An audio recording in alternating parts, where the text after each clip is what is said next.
Okay, so this shir is called "The Limits of the Human Intellect as a Theme of Purim," and you'll see on the little footnote on the bottom that I have a written version of most of the shir, not the last part, but most of the shir. And let me know if you're interested, if you want a written version. And that's related to a confession I have to make. The confession is, why do I have a written version? Because I think this is the first time all year that I've recycled a shir from something I've already done for a Friday seminar. And the reason why is because, as those who are in Lomdeha know, I have been obsessed for the entire week with my shir on wolves and methodology and epistemology.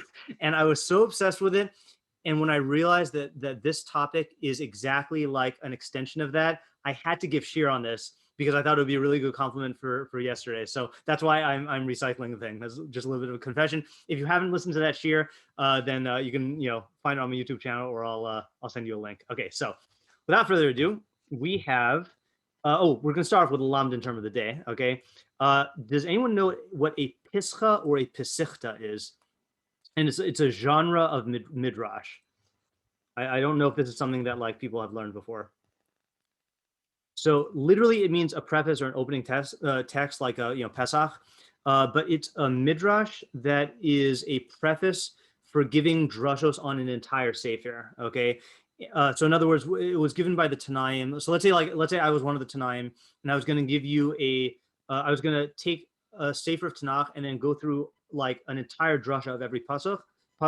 So I would start off with a pesichta, which is a midrash that would kind of characterize the theme of the entire sefer. But the trick is that usually it was a pasuk from another sefer. So for example, a pesichta to Megilas Esther might be based on a pasuk in Mishlei. A pesichta to Shir Shirim might be based on a pasuk in Tehillim.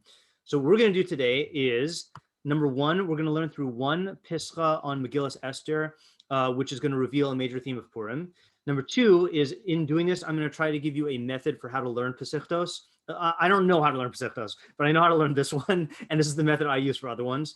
Number three is, I'm going to, at the end, give you a speculative drush theory, attempting to connect the idea to the mitzvah of getting drunk on Purim. Okay, and I'm going to say it many times, it's speculative. All right, meaning I'm not certain of it, I'm not convinced of it, but it's something that is at least a possibility.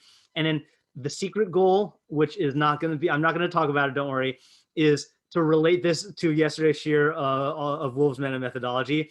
So if you've heard this shir, then you'll be able to make the connections on your own. Okay, I'm not going to like spell it out, or I'll try to resist spelling it out. Okay, so here is the pesichta. We're going to go through the translation.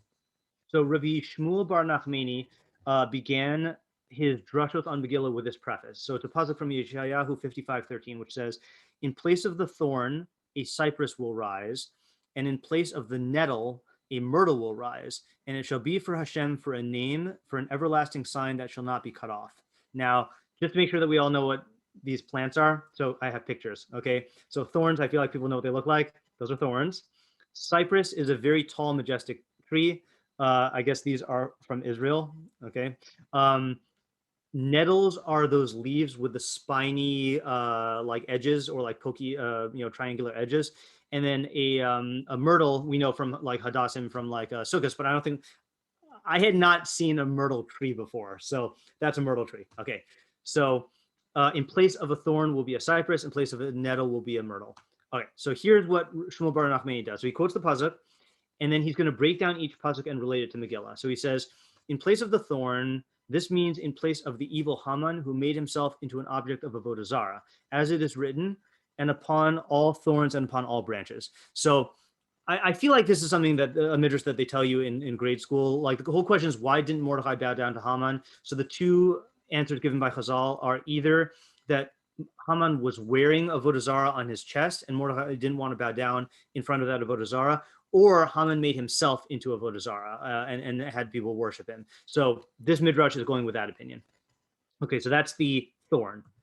A cypress will rise. This refers to Mordechai, who was called the finest of the spices. Now, brace yourself for a really bad Aramaic pun, okay? Shneimar, as it says, V'ata kach lecha besamim rosh mar dror, which means, this is in the Ketores, in the incense, you should take for yourself the finest of the spices, pure myrrh. Myrrh is a type of spice. And then it says, umatargaminan, and the Aramaic translation of mar dror is mari dachi. which if you say it really fast, it sounds like Mordechai, okay, or it's spelled in the same way. So clearly the pasuk that says Marge Roar is clearly referring to Mordechai, right? Because of the pun. All right, fine. We'll hold off that for a second. And then in place of the nettle, this means in place of the evil Vashti, granddaughter of the evil Nebuchadnezzar, who burnt the resting place of the house of God. As it is written, his resting place was gold. Okay, and I don't like this phrase resting place because that sounds like a grave. Resting place meaning like a place where you rest. Okay, so Vashti was so again, just chronology here. Achashverosh and Vashti were in the Persian Median Empire. The one before that was the Babylonian Empire. That was established by Nebuchadnezzar, right? And he's the one who destroyed the base of Mikdash. Vashti is his granddaughter. Okay, and Yale Hadas, surprise, surprise, right? Who is the Hadas? A murder will arise. That refers to the righteous Esther, who was called Hadassah. As it is stated, Mordechai raised Hadassah, right? That was her Hebrew name. And it shall be for Hashem for a name. This refers to the reading of the Megilah. And as a sign that will not be cut off, this refers to the days of Purim.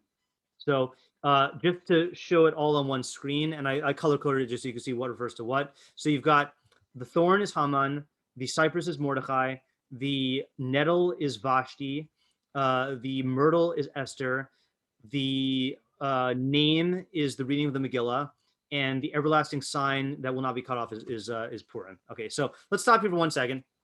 What questions could you ask, or what questions or problems do you have on this this midrash here, or just what strikes you as noteworthy?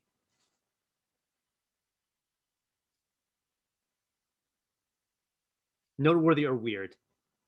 I mean, why it's connecting all of this to Purim and like what each thing has to do. Okay, good. So the general question is going to be like, what does this have to do with Purim? And also, again, like if you look at the pasuk in Yeshayahu, plain pshat, doesn't seem to have anything to do with Purim. So why is Shmuel Bar Nachmani, like, what is he getting at when he connects that pasuk to these Purim things? Okay. What about questions on any of the particulars or problems or weirdnesses that you notice? I feel like the examples aren't like good parallels to each other. Like saying that the resolve to Haman is Mordechai and saying that the resolve to Queen Esther is like the resolve to Vashti is Esther doesn't really like line up in my eyes.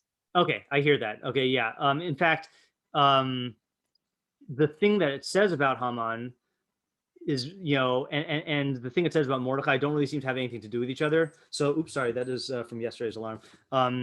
And same thing with Vashti and Esther. I think that's what, is that what you're talking about? Is like it's not exactly like parallel. Yeah. Okay. Also, anyone notice who's missing? Achashverosh, yeah, okay, right. So here are I mean, there's more weird things. Here are the questions that I had. Okay. And this is not all of them. So first of all, why is Vashti mentioned, not Achashverosh? Okay, I mean, clearly, like Vashti barely has any role in the story. I mean, factually, if it weren't for Vashti being killed, then Esther wouldn't be there. But like, I don't know, Achashverosh, like if you're gonna give a drush on all of Megilah, and this seems to be outlining like the main characters and the main mitzvos, where's Achashverosh? Okay. Also, what is up with that pun about Mordechai? It seems like a real stretch. All right. How are the psukim that are cited relevant to the points that are intended to support? So, for example, let's say the Haman one. In place of the evil Haman who made himself into an object of avodah zarah, as it is written, and upon all thorns and upon all branches. What does that have to do with avodah zarah or Haman? Or the Shirin pasuk for Vashti, that Nebuchadnezzar destroyed the base of Mikdash? As it is written, his resting place was gold. What does that have to do with Vashti's grandfather Nebuchadnezzar destroying the base of Mikdash? Also, why did the points about Mordechai and Esther focus on their names, but then the points about Haman and Vashti focus on the evil deeds associated with them, right? Because it says Mordechai is Mardachi and Esther is Hadassah. That's only talking about their names, nothing about what they did. And then Haman is talking about the fact that he made himself into a avodah zarah, and Vashti it talks about Nebuchadnezzar destroying the base of Mikdash. And by the way, what is weird about presenting Haman as evil because he made himself into a avodah zarah? Does that strike you funny about that? Also, because he was going to kill like all the Jews. Yeah, maybe like killing all the Jews. You know, it'd be like if you said, and the evil Hitler who was very haughty. Like, yeah, he was haughty, but like he also like conducted mass genocide, you know? And same thing with Vashti. Like, and Vashti is evil. Why? Because her grandfather destroyed the base of Mikdash. Okay, like what have you heard based on? I mean, I know there's a lot of midrashim about Vashti. What have you? If I asked you like point blank, I mean, it's not clear from the shot of the psukim that Vashti was evil, but let's see, go with Chazal. What have you heard about Vashti that makes her evil, or that she did that was evil? That she would like make her servants work, her Jewish servants work on Shabbos. Yeah, exactly, right. So she would do like make her servants do her female servants do degrading labor on Shabbos in ways that were insulting. So like if we're going to midrashim, which we see from going to Haman, so like, you know, say something about Vashti if you're going to call her evil. Also, why bring up Nebuchadnezzar at all? He's not part of the Purim story. That was destruction. That was the story of Yirmiyahu and Malachim, and it's already like close to 7 years from then. And then that was what I mentioned here. Also, why doesn't this focus on the primary evil things that Haman and Vashti did, genocide and Chazal saying that she abused Jewish women? Okay, so those are all minor questions. And when my chavrusa and I first learned this, we tried to answer these questions, and then we realized that we weren't getting anywhere, and we almost gave up. But then we said, okay, let's just try to focus on the big picture. So there are two major questions. The first of which is related to what Ayala was saying, and this is the main question, which is what is the main idea of this Midrash Regatta? Meaning, what is Shmuel Bar Nachmani trying to say as a whole, even if we don't answer all those other questions? And then how does this serve as an intro to Megilas Esther? Like, what is this supposed to, you know, he's giving this drasha to us to put us into a certain mentality when we read Megilas Esther. So what theme or idea of Megilas Esther does this teach us?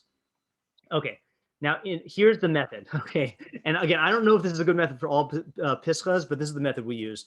In order to understand the drasha, we have to understand the main idea of that pasuk in Yeshayahu. So we're going to put Megilas Esther and this midrash to the side and go to the passage in Yeshayahu. So the passage itself is in Nun He pasuk Vav through Yud Gimel, and those who go to shul on fast days will recognize that this is the Haftorah we read every fast day, okay, at Mincha. So we're not going to read it in Hebrew and translate each phrase because that'll take too long. So let's just read it in English. Seek Hashem when he can be found, call upon him when he is near. Let the wicked one abandon his path and the iniquitous man his thoughts. Iniquitous meaning someone who sinned. Let him return to Hashem, and he, Hashem, will show him mercy. To our God, meaning return to our God, for he is abundantly forgiving. Now Hashem says, for my thoughts are not your thoughts, and your ways are not my ways, the word of Hashem. As the heavens are high over the earth, so are my ways higher than your ways, and my thoughts than your thoughts. For just as the rain and snow descend from heaven and will not return there, rather it waters the earth and causes it to produce and sprout and give seed to the sower and food to the eater, so shall my word that emanates from my mouth, it will not return to me unfulfilled unless it will have accomplished what I desired and brought success where I sent it. For in gladness shall you go out, and in peace shall you arrive. The mountains and hills will break out in glad song before you, and all the trees of the field will clap hands. And then here's our pasuk. In place of the thorn, a cypress will rise, and in place of the nettle, a myrtle will rise. This will be for Hashem for a name, for an everlasting sign that shall not be cut off. Okay, now, if we had more time, let me give you a tip here. So when you're learning Navi, and you face a giant chunk of text like this, it can be overwhelming and it can be like hard to know where to start. So what I like to do, and I don't remember if we've done this in the past, I like to color code it based on what to me seems like a similar theme.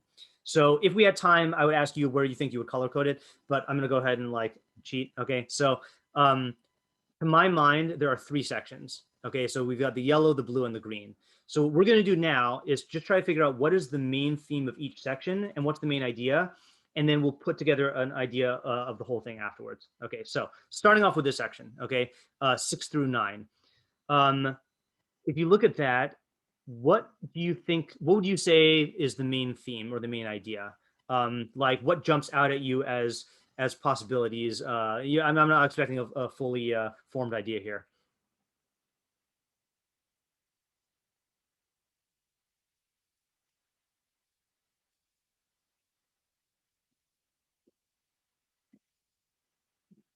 And remember, half ideas are okay. Don't have anxiety about partial questions that you can't answer. Something along the lines of like tshuva. Yes. Okay, good. So the second half is definitely talking about tshuva. Oh, sorry, first half is talking about tshuva, right? Now, here's the catch. First half is saying to do tshuva. And remember, we say this on fast days, right? So that lends itself to that, to to what Shoshi's saying. But then it says, then he says, for my thoughts are not your thoughts and your ways are not my ways. And the second half is dealing with the difference between God's thoughts and ways and our thoughts and ways. So something about tshuva and how God's thoughts and ways are different than ours. So I had a hard time understanding what that is. So I go to my go-to guy in Tanakh or in Nach, which is the Radak. Okay, so we're not going to do the Radak on everything. I'm just going to show you the Radak on answering this. So, oh, sorry, I forgot to put the question, or what's the theme and main idea of the passage. So here's what the Radak says. For my thoughts aren't your thoughts, etc. Because if a person sinned against his friend will take revenge and not forgive him. And even if he forgives him outwardly, he will harbor resentment in his heart. The outward is called way, as we've explained, and the inward is called thought. In other words, when the pasuk says, your ways are not my ways, it's talking, ways means like your external behavior, and your thoughts are not my thoughts is referring to internal thoughts. And now here's the main point. Behold, I, Hashem, am abundant to forgive and am not like you, meaning I'm not like human beings. And when I forgive genuinely, and there remains no trace of the wrongdoing. So, as Shoshi said, what's the main theme here? It's Hashem's acceptance of tshuva, but the Radak explained, and I tried to summarize this in 4 sentences, Hashem is not like a human being who will be unwilling to forgive or who will forgive outwardly but bear a grudge inwardly. Even if a person is a rasha, he will never give up on doing tshuva. Sorry, he should never give up on doing tshuva. Hashem always desires and accepts tshuva and is abundant in his forgiveness, unlike man. So just side question, or not side question here, just to make sure we understand this. Who do you think this is aimed at? Like, who needs to hear this message? Someone who's like pretty bad and doesn't think they'll be able to do tshuva. Exactly. Someone who's pretty bad and doesn't think he'll be able to do tshuva. And why, according to this, what are the two reasons or the reasons in his mind why he thinks he can't do tshuva? What's the mistake he's making? He thinks God forgives like people forgive. Exactly. He thinks that God's forgiveness is like people's forgiveness, which either means that God will not forgive because he's so bad, because the person's so bad, or God will only forgive externally, but he's still going to bear a grudge. And Hashem's saying, no, don't think that. My ways are not your ways and my thoughts are not your thoughts. Okay. Passage number 2. Is there any questions on this one? And each of these is a nice idea on its own, okay, even if we didn't get to the Megillah thing, but okay. Number 2. For just as the rain and snow descend from heaven and will not return there, rather it waters the earth and causes it to produce and sprout and give seed to the sower and food to the eater, so shall my word that emanates from my mouth. It will not return to me unfulfilled unless it will have accomplished what I desired and brought success where I sent it. Okay, that was one long run-on sentence, okay? So what is it? What would you say the main theme of this seems to be, or the main idea?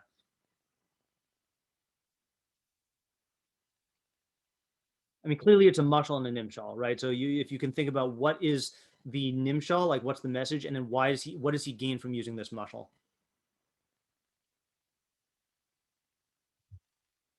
I mean, I don't really understand it, but I think what he's saying is that like everything that Hashem says will like happen. Okay, good. Everything Hashem wants. All right, good. So that's the idea. I'm just going to show you. So let me I'll say it on my own and then show you the Radak. So in your if you can remember back to when you took earth science, what do we call this thing about how the rain and snow fall and then like they evaporate and then they go back up and then what do we call that thing? The water cycle. Water cycle, right? So the mashal is the water cycle, and Hashem is saying just like the water cycle is like a guarantee where it will rain and then the rain will at some point, somehow, will be converted back into clouds, and then it'll rain and snow again. So too, my word, when I say something like through a navi, a promise, it will come true, okay? So the Radak just adds particularly what we're talking about here. He says, for my thoughts, oh, sorry. I meant to say, that's the wrong Dira Moscow. It's supposed to say, so to my word, that I promise you to take you out of the exile, and that which was stated by the prophets will not return in vain, but in truth it will happen as I desired. So the main idea, as Ayala said, is two things really. Hashem's word is beneficial and reliable. So the water cycle is both, right? We depend on the water cycle for all of our crops and all of our food and everything like that. And we can depend on it, meaning it is reliable. So we have trust in the reality of the water cycle, which operates by Hashem's word. So why do we not trust in God's hashgacha, in his divine providence, which also operates by Hashem's word and is equally reliable? There should be no difference between our reliance on the laws of physics and the laws of metaphysics, because both laws are the words of Hashem. So in other words, that's the problem, is that human beings rely on Hashem all the time when it comes to nature. But then when Hashem makes a promise that He's going to take us out of exile, we don't rely on Him. Or when He says that we're going to get punished, we don't rely on Him, you know? But really, it should be the same thing, because Hashem, nature is the word of Hashem, and hashgacha is the word of Hashem. Okay, so he's basically trying to call us out on hypocrisy. All right. Okay. Last passage. For in gladness you will go out, and in peace you shall arrive. The mountains and hills will break out in glad song before you, and all the trees of the field will clap hands. In place of the thorn, a cypress will rise, and in place of the nettle, a myrtle will rise. This will be for Hashem for a name, for an everlasting sign that will not be cut off. So I'm going to give you a little hint here from the Radak.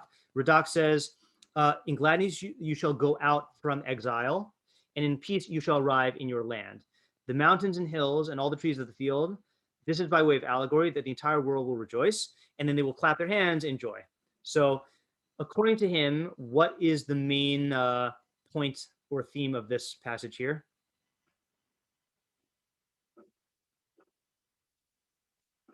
Mashiach. Yeah, is ultimately Mashiach time. And actually, you know, I should say, let's bring it back a little bit. It's Geula, okay? I actually don't know whether this is talking about Mashiach or whether this is talking about the redemption from Gullus Bavel. I think it is Mashiach. I think you're right. But I forgot to look at the Mefarshim and see if there's machlokas there. So the idea is that Hashem's redemption is guaranteed. He's saying you in gladness will go out of exile, and in peace you will arrive, and everything else is just a mushal for the joy, okay? So that's the general thing. But in that context, what do you think the thorns and nettles are a mushal for? And what do you think the cypress and myrtle are a mushal for? And again, picture the plants.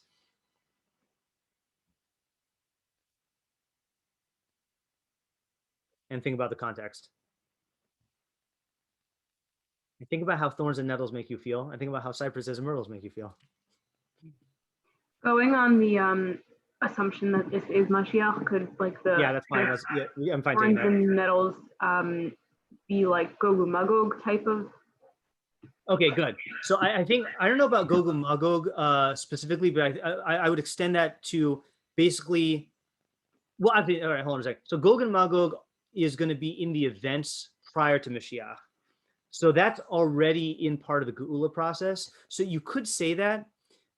The thing I'm getting from the Radak sounds like it's talking about the state of being in exile, which is before Gog and Magog.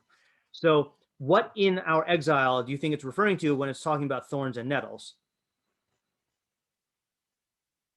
Like the struggles?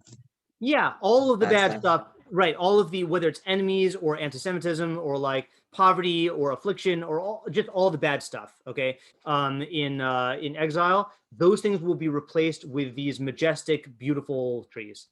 Okay, so when we now look at the passage as a whole, so we have the three parts of the passage. Now let's look at the three themes here, okay? If you had to unify all three themes and express like one idea, okay, anyone want to take a stab at trying to unify, like what do all three have in common? What is the underlying message that connects all three? What's the theme of all three? That we should trust Hashem because he's really great. Yeah.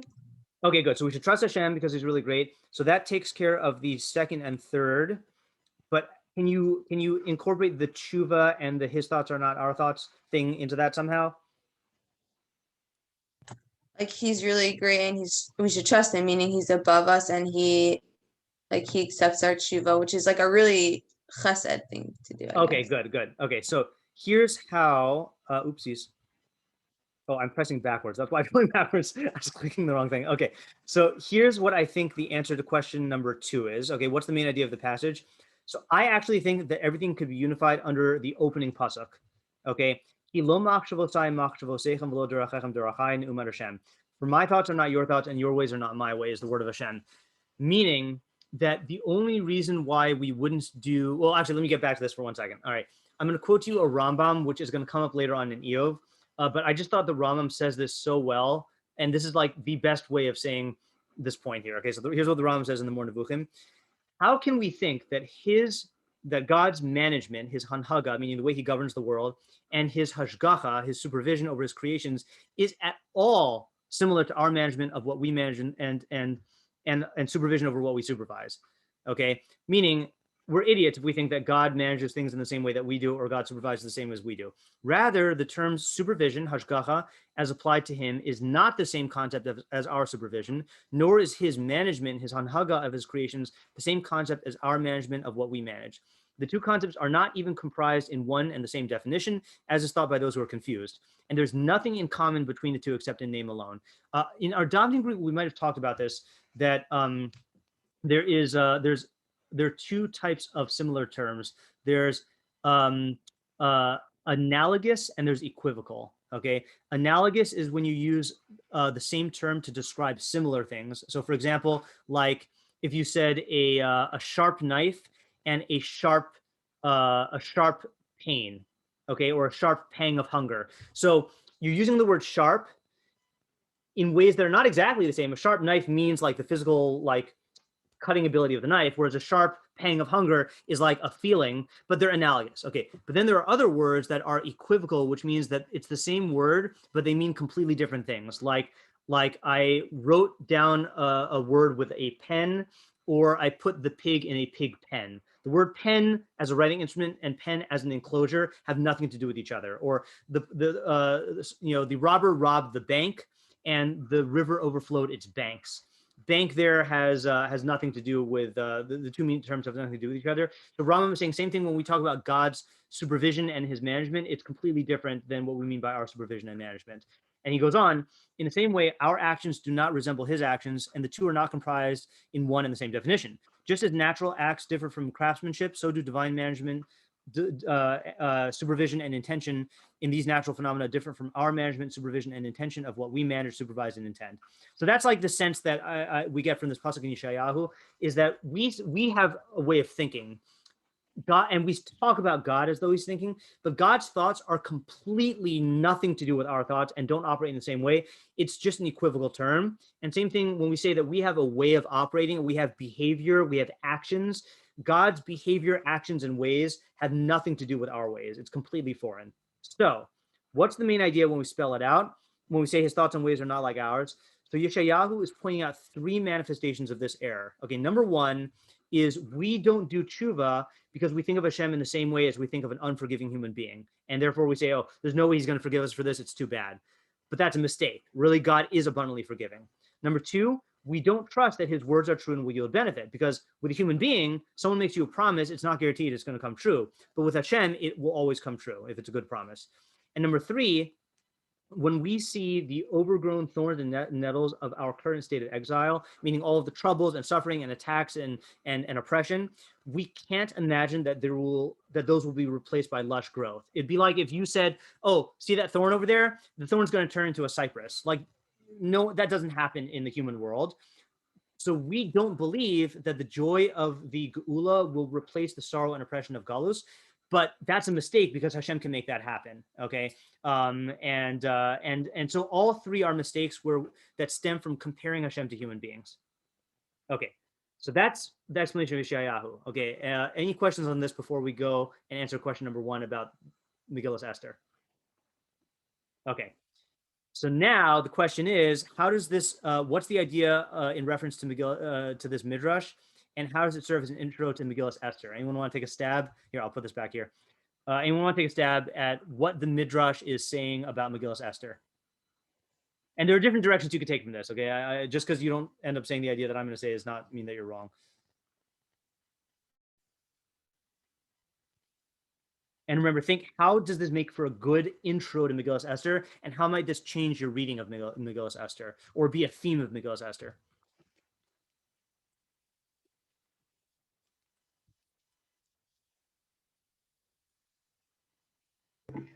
I mean, you can see that, like, at the beginning of the Megilas Esther story, the Jews were kind of relying on, their surroundings, what was happening there at the time, like Achashverosh and his kingship. Yeah. And then towards the end, like, even though it wasn't, like, the whole thing about, like, God's name not being mentioned at all, like, towards the end, you do see that there was that nace. Yeah. And it kind of had to be, like, it wasn't believed, and then it happened anyway. Okay, good. Okay, so I'm gonna take that. Anyone else want to add to that? I think that's definitely on the right track.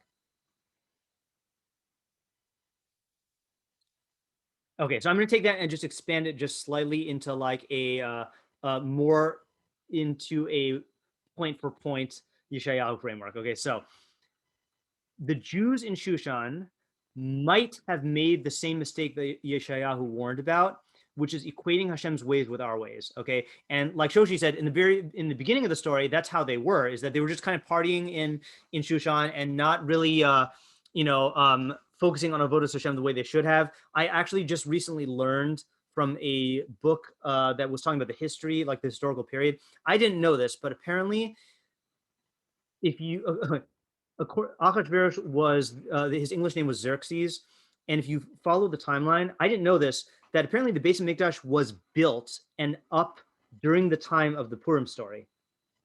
Okay, I just didn't know that historically until like this year. Okay, so the Jews were not in the best state. Now, here's what happens, right? Mordechai doesn't bow down to Haman. Haman decrees genocide on the entire Jewish people, and all the people in Shushan know about it, okay? Or they know that something bad's going to happen, okay? And certainly Esther and Mordechai know it as well. Now, what would it look like if they made a mistake that Yeshayahu was warning about? In other words, like, what would be the wrong way to relate to that situation as a Jew?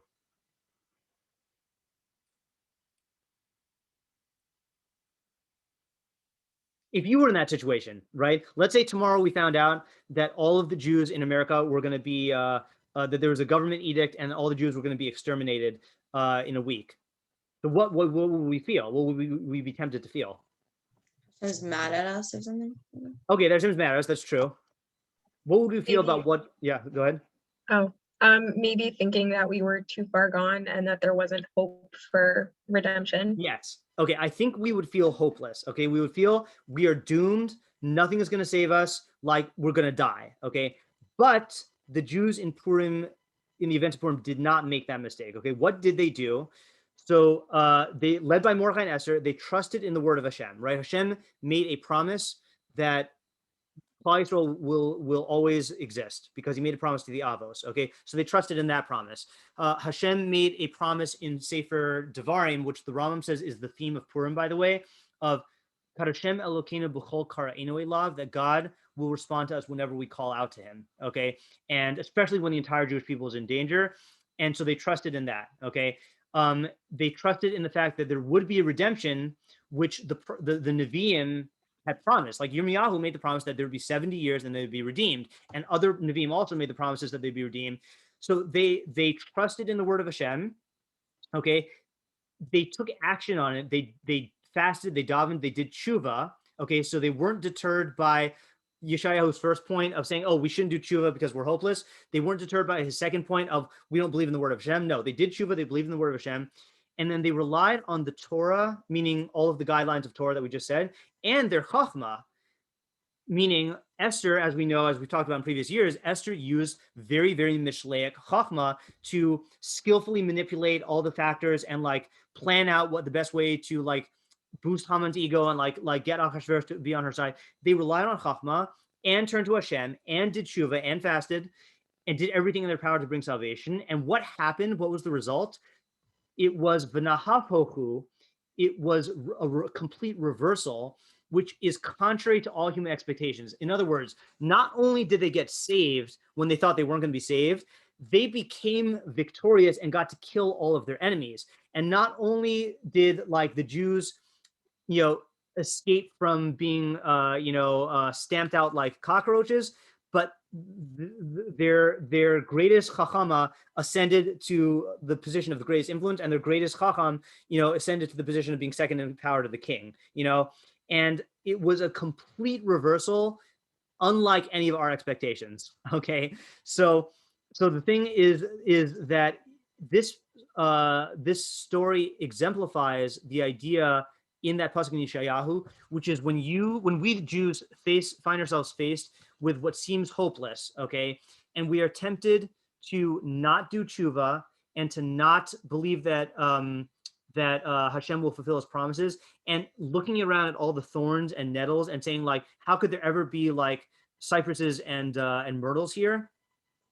We have to remember that Hashem's thoughts are not like our thoughts, and his ways are not like our ways. And if we trust in him and follow our chachma, relying on his Torah, then it could be a complete shattering of our human expectations, okay, of an havahu. All right, and that's the key. And the reason why Shmuel Bar Nachmani opened the Megillah with this lesson is he's saying that's the moral of the story, okay? That the moral, you see, in the fairy tales or whatever, in Aesop's fables, they say the moral at the end.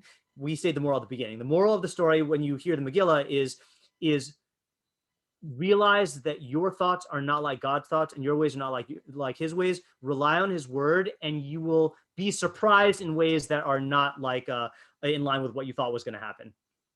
And by the way, modern example of this, I mean, I know this is talked about a lot, but like, you know, in 1945, then, you know, the Jews in Europe thought that this is the end of the Jewish people, and 3 years later, then they have the state of Israel. You know, a complete v'nahafachu in terms of a reversal and everything like that. You know, so that there are more than, you know, in Mitzrayim we were slaves, and then like the next day we were free and going out to get the Torah. There are many examples of this, and the reason why Purim was instituted was to keep this reminder alive, because, you know, b'chol dor v'dor, not to get to Pesach too early, but b'chol dor v'dor, you know, omdim aleinu l'chal haseinu, I feel like I'm misquoting this, v'kadosh baruch hu matzilenu mi'adam, you know, lo echad b'vad amar aleinu l'chal haseinu, b'chol dor v'dor omdim aleinu l'chal haseinu. Yeah, whatever, you know what I'm talking about, right? In each and every generation, they rise against us to destroy us, and God saves us from their hand. But that's if we follow Yeshayahu's guideline and don't end up basically projecting human emotions onto God. Wink, wink, allusion to the wolf shear. Okay, and so this was made into a holiday, and we for every year, and we recount the story to remind us of this idea, because unfortunately this idea is potentially relevant in every generation in Galus. Okay, any questions on that? That's the main idea before we get to the drunkenness thing. Okay, drunkenness thing. So again, Shulchan Aruch says, almost quoting verbatim the Gemara, if not verbatim, a man is obligated to become intoxicated on Purim until he doesn't know the difference between accursed is Haman and blessed is Mordechai. Those who have been in Shalhevet know that I go through all the shitos on this. I think there are eight different opinions on what this means. For the sake of simplicity, we're going to focus on the Rambams here, but there are other opinions. Rambam says, Ketzad chova suda zo, what is the obligation of this Suda? The Suda of Purim. Shiyochel basar v'yisakin Suda na'ekvi asher timsa yado. So you eat meat and make a nice meal according to your monetary capacity. V'shosa yain ad sheyishtaker v'yiradim b'shikrus. And you drink wine until you become drunk and fall into a deep sleep in drunkenness. Now, slight rant, okay? There are many different opinions about what to do on Purim, and you can follow whichever one your posuk says. Okay. What really makes me upset was when people misquote the Rambam or misrepresent his views, because I've heard people try to say that the Rambam holds, yeah, you drink and you get tired and you take a nap. No. Look at the Rambam's words. Shose yayin. First of all, it's wine, okay? Not scotch, not whiskey, not tequila. Ad sheyishtaker, until you make yourself drunk. V'yiradim, and it doesn't mean sleep, it doesn't mean doze. Tardema means a deep sleep. And not just a tardema like after you drink, it's yiradim bishikrus. Okay, Rambam cannot be clearer. So if anyone tries to tell you that the Rambam holds you just sleep and get tired, you know, drink and get tired and then go to sleep, the Ramah says that. That's not the Rambam though. Okay, anyway, so the classic question that everyone asks is, how/why did Chazal obligate us to get drunk on Purim? Okay, shikrus, drunkenness, is antithetical to everything Torah stands for, especially because it's a state in which the intellect is incapacitated, right? It's the thing that actually negates or impairs the thing that makes us human, you know? So how can the Torah do this? Okay, now again, there are many answers to this, okay? And I'm about to give now a speculative answer, meaning I'm not sure about it. And I'm also calling it a drush answer, because I don't even know if this is actually like an answer or just an idea that you can think about when you think about this halakha. Okay, so those are my disclaimers. Okay, my answer based on what we just learned is that's exactly the point, to incapacitate your intellect.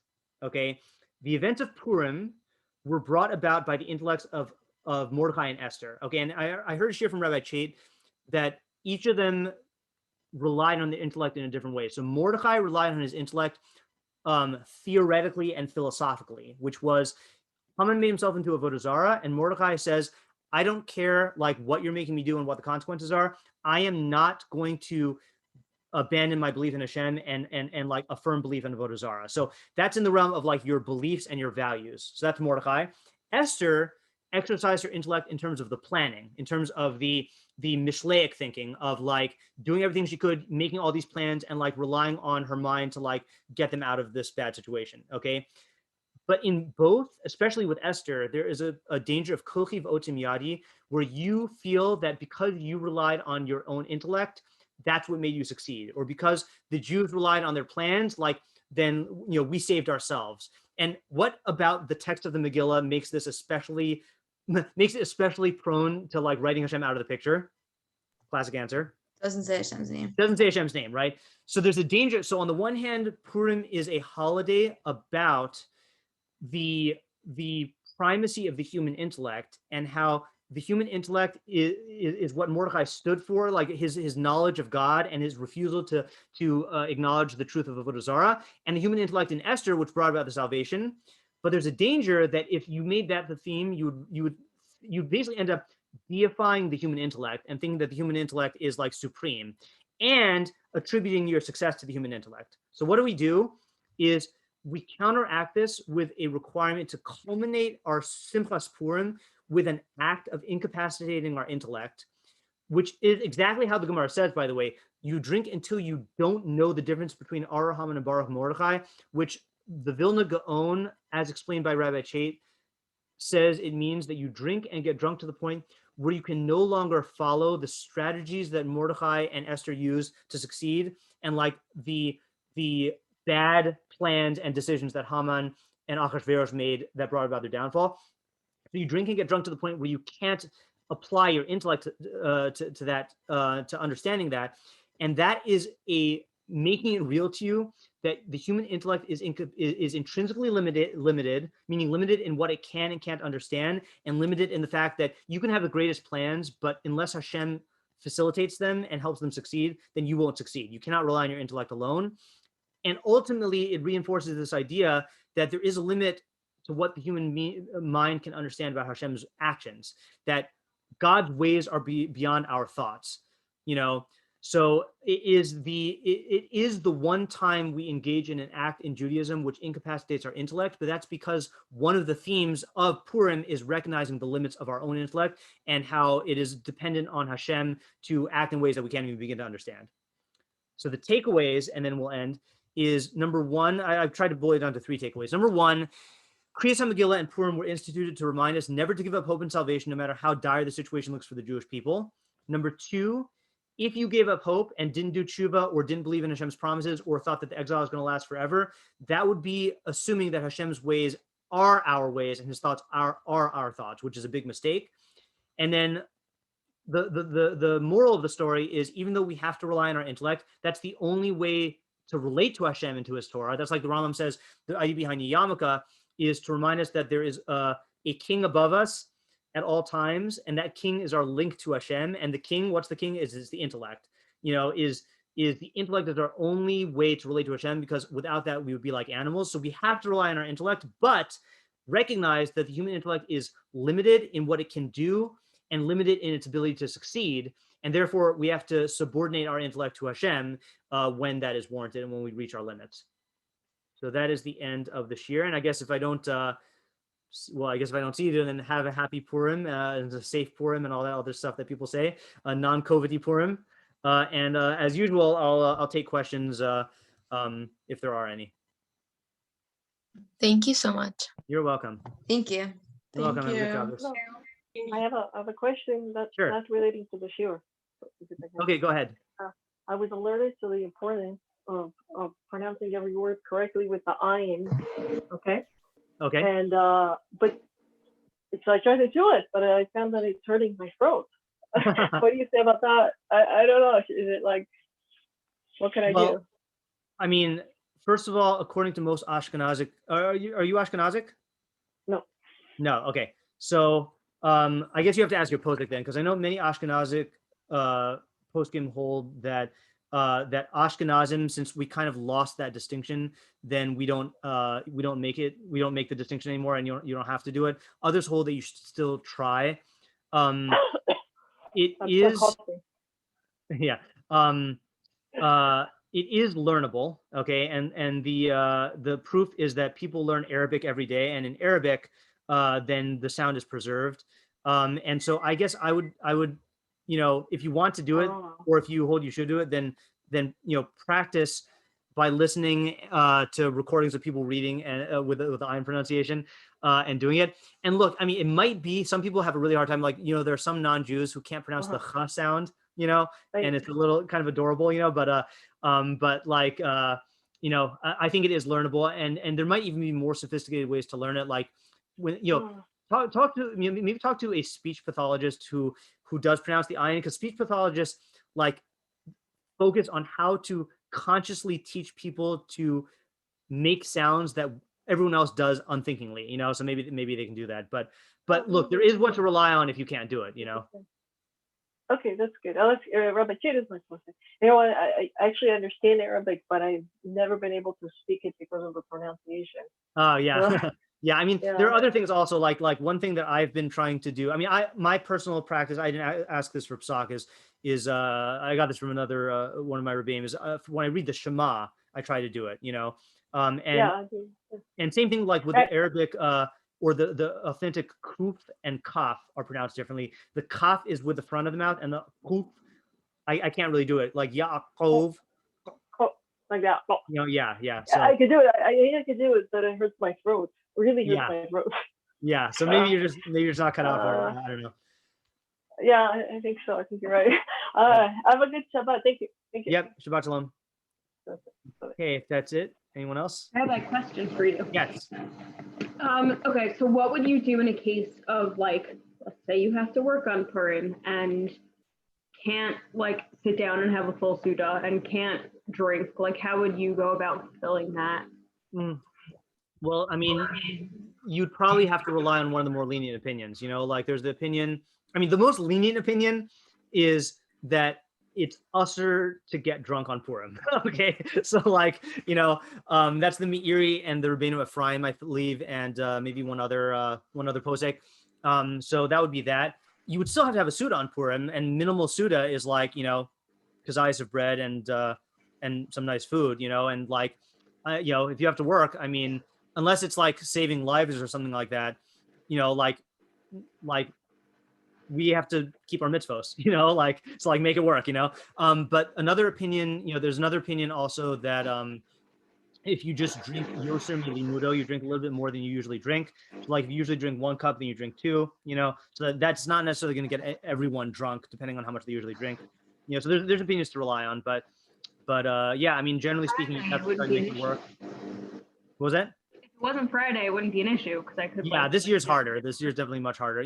But look, you could also make the Suda as early as the morning, and like, or do it right before Shabbos. I mean, so it's. Is that? Can you do that? Like the Young Israel Muslim sent out an email that like you shouldn't do that. So I haven't reviewed it in depth, but I believe it's a machlokes achronim on whether it's proper on a Friday Purim to do the Suda in the morning or to do it in the afternoon after Mincha. And there is something called Poris Mapa Umakadesh. Now, this is a halacha in Shabbos in general, where let's say like you are eating your afternoon meal on a Friday, a regular Friday, and like you're in the middle of a meal and then you realize it's Shabbos, so then you spread a tablecloth and you make kiddush, and there's a whole procedure about that. So I believe I've seen, and I have to double check it, that in the Friday Purims, then some advise or permit you to start your suit in the afternoon, and then you could just continue it and then just make kiddush and then go right into the Shabbos, yeah, I haven't, I'm that's on my agenda for reviewing those halachas over Shabbos, Purim crept up on me this year. When you figure it out, send it my way. Okay, sure. I'll let you know. Thank you. This was so nice. I like missed. Yeah, I'm glad you could join us. It was the only Friday all year that I'm off, and I'm okay. So good. Well, I hope we have more in the future that are like that. Yeah, right. for sure. Nice seeing you again. Have a good Shabbos. Have a good Shabbos. Bye.